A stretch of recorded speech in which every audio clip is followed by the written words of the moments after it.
বোর্ডে আমরা একটি প্রশ্ন লিখে রাখছি। সেই প্রশ্নটি হলো নবম দশম শ্রেণীর সেট থেকে 2.1-এর সেটের যে অঙ্কগুলো আছে এই সেটের অঙ্ক এটা আমরা বোর্ডে লিখে রাখছি। সেই অঙ্কটি আমরা সমাধান দিতে চেষ্টা করব। অনেকেই বোর্ডে যে অঙ্কটা লিখে রাখছি অনেক ছেলে মেয়ে একটি সহজ একটি অঙ্ক ভুল করে ফেলে না বোঝার কারণে। তোমরা একটু ধৈর্য সহকারে 2-3 মিনিট দেখো অঙ্কটা এবং একবার দেখো এই অঙ্কটি বা এই রকমের বা অনুরূপ কোনো যদি অঙ্ক থাকে অবশ্যই তোমরা এই অঙ্কগুলো আর বলবে না। আশা করি তোমরা ধৈর্য সহকারে একটু দেখবে। A equal x belongs to N, দুইটা ফুটা, এটাকে বলা হয় সাজদেট। এক্স স্কোয়ার গ্রেটার দেন 9 এবং এক্স কিউব লেস দেন 130 মানে 130, এটাকে তালিকা পদ্ধতিতে প্রকাশ করো। এটা আছে আমাদের পদ্ধতি হলো দুইটা, সেটের পদ্ধতি দুইটা, সেট প্রকাশের পদ্ধতি দুইটা। একটা হলো সেট গঠন পদ্ধতি, একটা হলো তালিকা পদ্ধতি। এরকম সেট গঠন পদ্ধতিতে কোনো শর্ত দেওয়া থাকবে, যেমন এই যে শর্ত, এটা শর্ত, অথবা belongs to N such that এরকম দেওয়া থাকবে। এই সাজ দ্যাট দেওয়া থাকলে, দুইটা ফোঁটা দেওয়া থাকলে তুমি বুঝে নিবা যে এটা সেট গঠন পদ্ধতি। আর তালিকা পদ্ধতি হলো দ্বিতীয় বন্ধনীর ভিতরে 2, 3, 4 এরকম সংখ্যা থাকে, এ বি সি। তালিকা পদ্ধতি শুধু এইরকম থাকবে, আর কিচ্ছু না, এটা তালিকা পদ্ধতি। তাহলে আমরা, এটা হলো সেট গঠন পদ্ধতি, আর এই সেট গঠন পদ্ধতিটাকে আমরা এই আকৃতি তৈরি করবো, অর্থাৎ তালিকা পদ্ধতিতে প্রকাশ করব, এই পদ্ধতিতে প্রকাশ করব। এটা একটি শর্ত দিয়ে আমাকে দিয়ে দিছে যে এই শর্ত সাপেক্ষে তুমি তালিকা পদ্ধতি প্রকাশ করো। সেট প্রকাশের পদ্ধতি দুইটা, একটা হলো সেট গঠন পদ্ধতি আর একটা হলো তালিকা পদ্ধতি। রোস্টার মেথড আর একটা হলো সেট বিল্ডার মেথড। এই দুইটা মেথডই দেওয়া আছে, তালিকা পদ্ধতি এবং সেট গঠন পদ্ধতি। সেট গঠন দেওয়া আছে, সেট গঠন বুঝবা কিভাবে, যদি এরকম কোনো শর্ত দেওয়া থাকে, অথবা সাজ দ্যাট, দুইটা ফোটার নাম হলো সাজ দ্যাট, এটাকে বাংলা বলে যেন বা এরূপ যেন। আর এরকম স্বাভাবিক সংখ্যা, এই এনটাকে স্বাভাবিক সংখ্যা দ্বারা প্রকাশ করা হয়। আর এটা হলো বিলংস টু, এটার বাংলা অর্থ হলো উপাদান। আমি এইটার অর্থগুলো আসতেছি, দেখো এখানে লিখে রাখছি। এই যে এটা হলো সদস্য বা উপাদানের সাংকেতিক চিহ্ন, এলিমেন্ট থেকে এরকম আকৃতিটা আসছে, এটাকে বলা হয় বিলংস টু, অর্থ হইল সদস্য বা উপাদান। আর উপাদান প্রকাশের চিহ্ন এইটা হলো উপাদান প্রকাশের চিহ্ন হচ্ছে এই আকৃতি, এর মতো একটু বাঁকা করে। আর এটাকে আবার এলিমেন্টও কেউ বলে, এলিমেন্ট। আর এই যে দুইটা ফুটা আছে, এটাকে বলা হয় সাজ দ্যাট, বাংলা বলে এরূপ যেন বা যেন।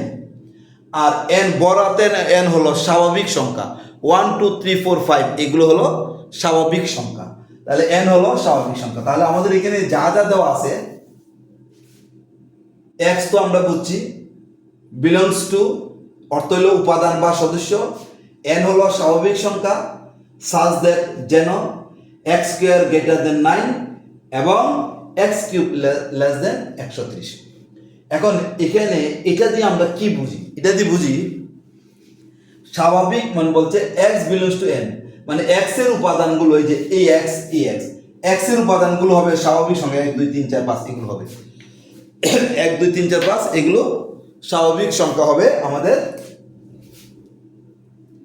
এই এক্স এর সংখ্যাগুলো হবে স্বাভাবিক সংখ্যা, এবং স্বাভাবিক সংখ্যাকে বর্গ করলে, মানে স্কোয়ার করলে 9 থেকে বড় হবে, এবং ঘন করলে 130 থেকে ছোট হবে। এইরকম সংখ্যা এই সেটের মধ্যে আসবে, অন্য কোনো আসবে না। যেমন মনে করো স্বাভাবিক সংখ্যা 1 কে বর্গ করলে 9 থেকে ছোট হয়, এটা আসবে না।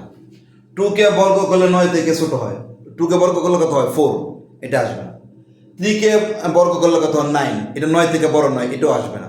4 কে বর্গ করলে কত হয় 16, 9 থেকে বড়, তাহলে এটা হয়তো আসতে পারে। আবার ঘন করলে 130 থেকে ছোট হতে হবে ওই সংখ্যাটাই। তাহলে দুইটা শর্ত আমাকে পূরণ করতে হবে, তাহলে এটা তালিকা পদ্ধতিতে আসবে, নতুবা অন্যথায় এটা তালিকা পদ্ধতিতে আসবে না। তাহলে তালিকা পদ্ধতি মানে কি? দ্বিতীয় বন্ধনী দিয়ে লেখাটাই হলো আমাদের তালিকা পদ্ধতি, দ্বিতীয় বন্ধনী দিয়ে লেখা।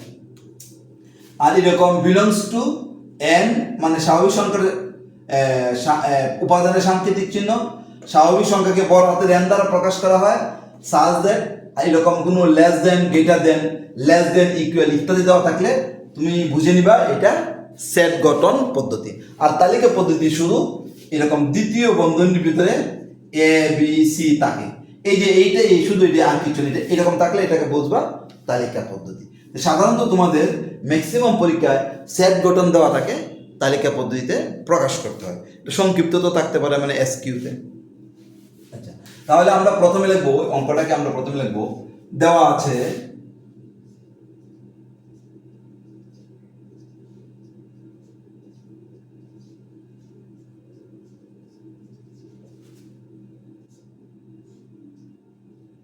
A equal x belongs to n such that x square greater than 9 এবং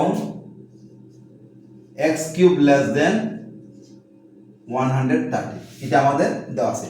তাহলে আমাদের এখানে অর্থগুলো বলছে, এটা হলো বিলংস টু, অর্থ হলো উপাদান বা সদস্য, আর n হলো স্বাভাবিক সংখ্যা, আর দুইটা ফটোর নাম হলো সাজ দ্যাট, বাংলা বলে এরূপ যেন। এখন আমরা কি করি দেখো, n ইকুয়াল 1 2 3 ইত্যাদি আমরা বসাবো। আমি বলছি x এর উপাদান n, x এর উপাদান n মানে এই 1 2 3 গুলো হচ্ছে x এর উপাদান। এখন আমরা এইগুলোকে বর্গ করে দেখবো, আবার গণ করে দেখবো 9 থেকে বড় হয় কিনা, 130 থেকে ছোট হয় কিনা। একটু ধৈর্য ধরো, দেখবা খুব সহজ অঙ্কটা।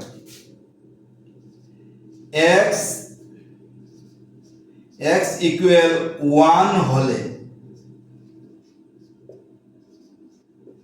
এই x square equal 1 square equal to 1ই হয়, 1 স্কয়ার করলে তো 1 হয়। এটা কি হয়, 9 থেকে বড় না, সেই জন্য কেটে দিলাম, নট গ্রেটার দেন 9 মানে 9 থেকে এটা বড় না। এবং x cube equal 1 cube equal 1ই হয়, এটা 130 থেকে ছোট। আমাকে দুইটা শর্তই পূর্ণ করতে হবে, মানে 9 থেকে বড় হতে হবে, 130 থেকে ছোট হতে হবে। তাহলে 130 থেকে ছোট কিন্তু 9 থেকে বড় নয়, সেই জন্য এই শর্তটা মানে x সমান সমান 1 আমার তালিকা পদ্ধতিতে আসবে না।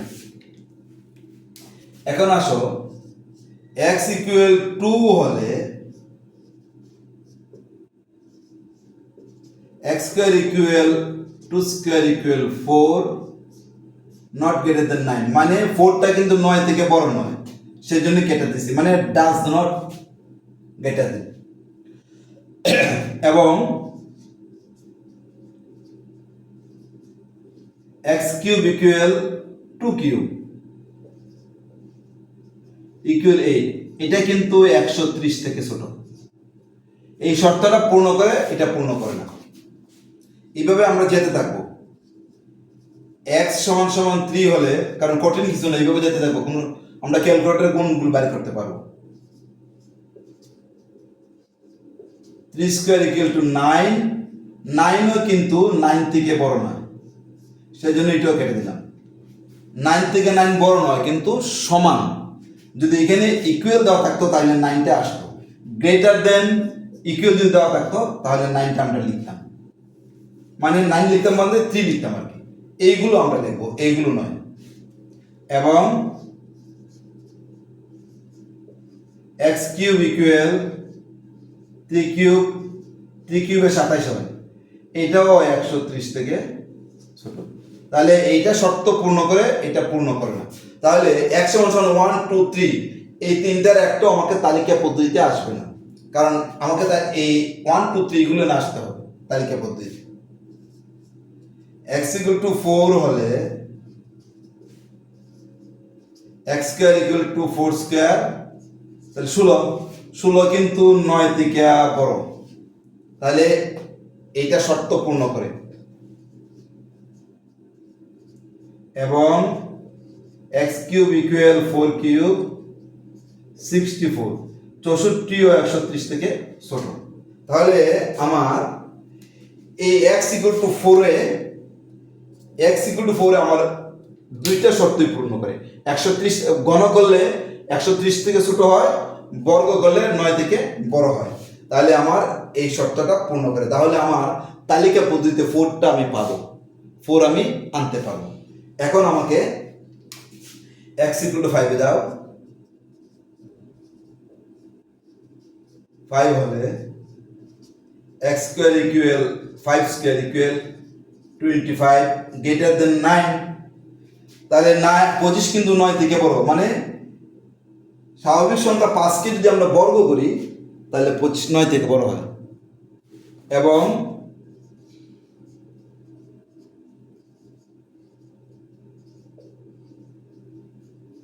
একশো 25 এটাও কিন্তু 130 থেকে ছোট।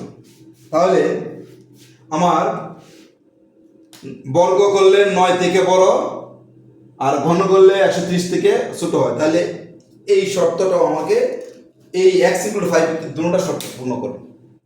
এখন আসো 6 এ আসো। 6 আসো, x ইকুয়াল টু 6 হলে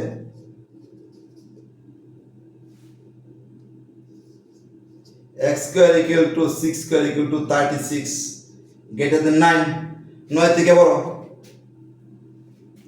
এবং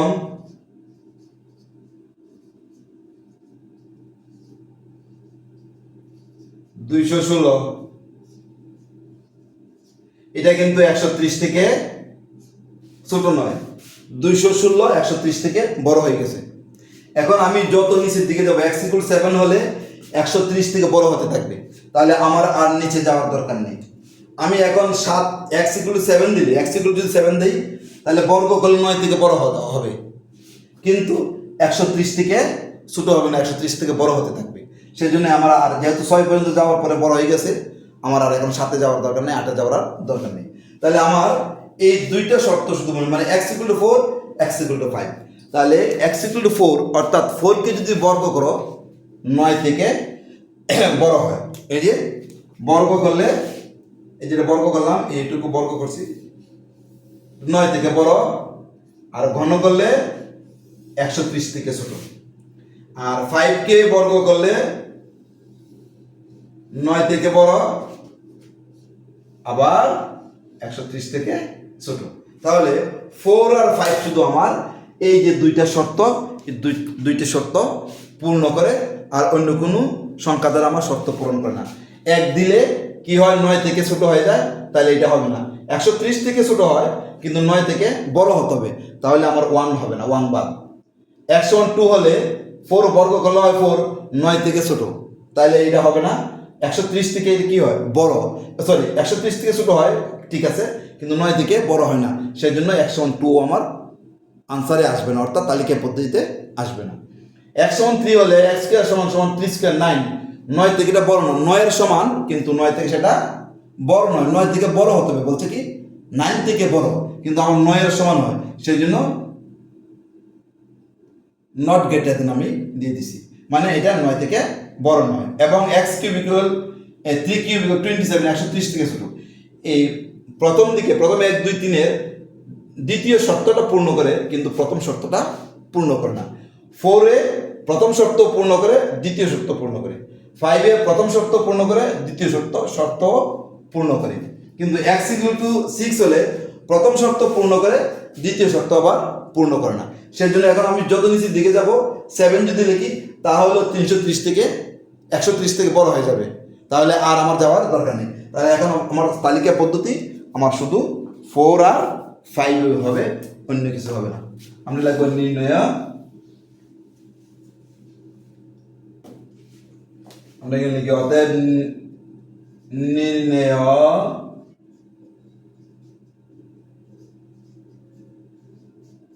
সেট আমরা এ ধরছি, a ইকুয়াল 4 5, এটা হলো তালিকা পদ্ধতি। এটা ছিল সেট গঠন পদ্ধতি, এটা হলো তালিকা পদ্ধতি। দ্বিতীয় বন্ধনীর ভিতরে কয়েকটি সংখ্যা থাকলে বা উপাদান থাকলে সেটাই হলো তালিকা পদ্ধতি। এটা কোনো শর্ত দেওয়া থাকবে না, এরকম শর্ত দেওয়া থাকবে না, সাজদের দেওয়া থাকবে না, বিলংস টু দেওয়া থাকবে না। এটাই হলো আমার তালিকা পদ্ধতি আনসার। তাহলে আশা করি তোমরা সেট গঠন পদ্ধতি থেকে তালিকা পদ্ধতিটা বুঝতে পারছো। আমরা নেক্সট অন্য অঙ্ক আবার তোমাদের জন্য নিয়ে আসবো, অবশ্যই সাথে থাকবে।